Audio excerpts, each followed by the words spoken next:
I ran away from home when I was 15 years old. My parents were horrible. As far as I know, they still are. I never reconciled with them, and I really have no desire to. I had a little bit of money saved up over the years, but not much. I knew it'd be hard, but not nearly as hard as being at home. I lived in the Midwest and was making my way toward California. I chose to hitchhike my way there. And there were a lot of adventures, plus some hard times along the way. I was walking down a long curvy road. If you have never been cross-country through the United States before, you might be surprised about how much corn there was. I was hiking along the road with what seemed like endless and endless miles of corn. Those roads were the best places to hitchhike along, because of how nice country folk were about stopping and picking people up. For the most part, hitchhiking is not the nightmare that Hollywood would like you to think.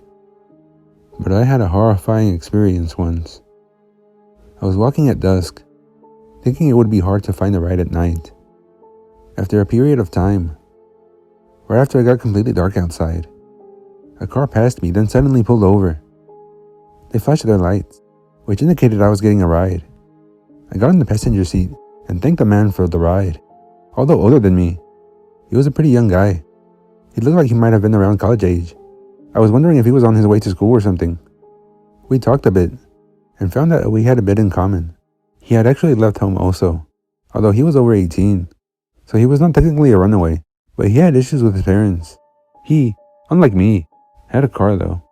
Still, when he began to talk about leaving, he seemed more upset about it than I did. For me, it was easy, and I didn't miss my family at all. But his emotion seemed a lot more raw than mine. He was more upset and much more emotional. And the more we talked about it, the more I would start to feel concern as we drove on through the darkened fields of corn. I tried changing the subject a few times, but it would always drift back to what had upset us both enough to get us to run away. After we had driven and talked a little bit, I noticed headlights up in the distance coming in our direction. No big deal at first, until the driver began acting really weird. "Let me show you something," he told me. Before I could ask what, he reached over and turned his headlights off. I immediately panicked. It was too dark on the road with a car coming in our direction.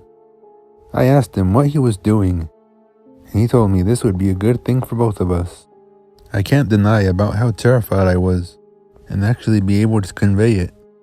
But I also didn't actually believe he was going to put us in danger.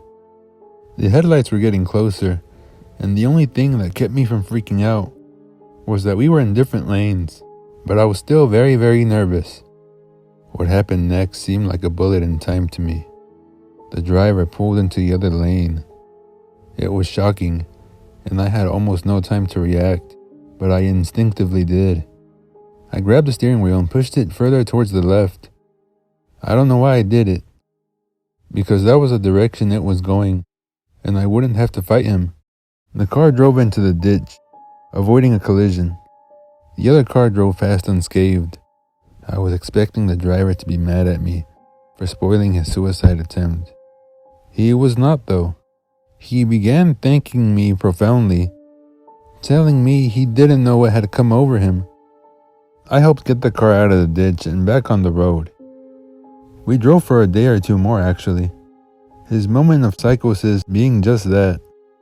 He didn't try it again. We parted ways a couple of days later, and that was the last time I saw him.